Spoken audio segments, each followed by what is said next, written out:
Il était une fois un jeu qui allait révolutionner le combat sur console. Un jeu qui a marqué l'histoire du jeu vidéo et qui, encore aujourd'hui, continue d'évoluer. Voici l'histoire de Tekken.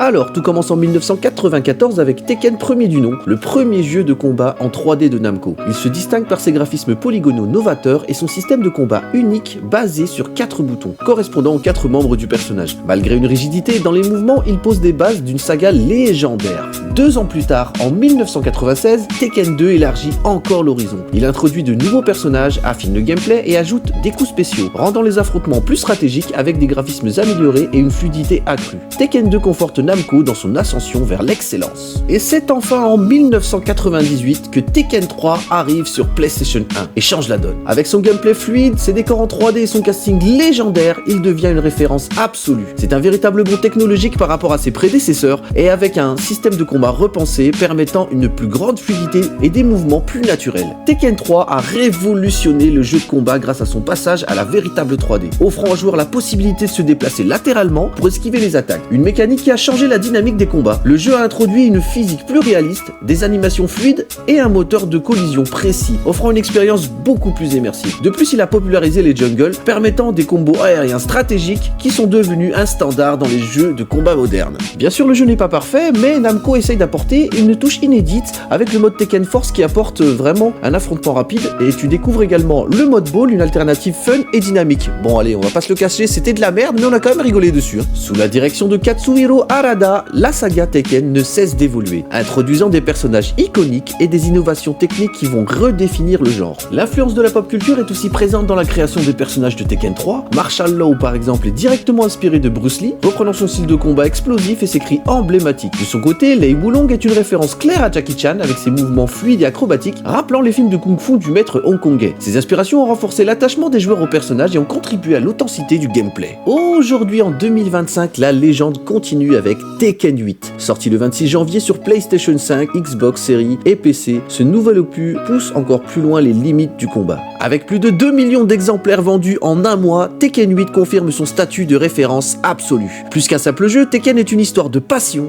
de compétition et d'innovation. Et une chose est sûre, le combat ne fait que commencer. Mais Tekken ne s'est pas arrêté aux jeux vidéo. La franchise a également inspiré plusieurs adaptations cinématographiques, notamment les films d'animation, les longs métrages en prise de vue réelle, et bien que ces adaptations aient reçu un accueil mitigé, elles témoignent de l'impact culturel profond de la saga. Tekken continue de captiver les fans, qu'ils soient joueurs ou spectateurs, et reste une pierre angulaire de l'univers du jeu vidéo. Et en parlant de personnages emblématiques, dans la prochaine vidéo, nous allons parler d'un acteur emblématique qui a marqué les films de combat de notre enfance.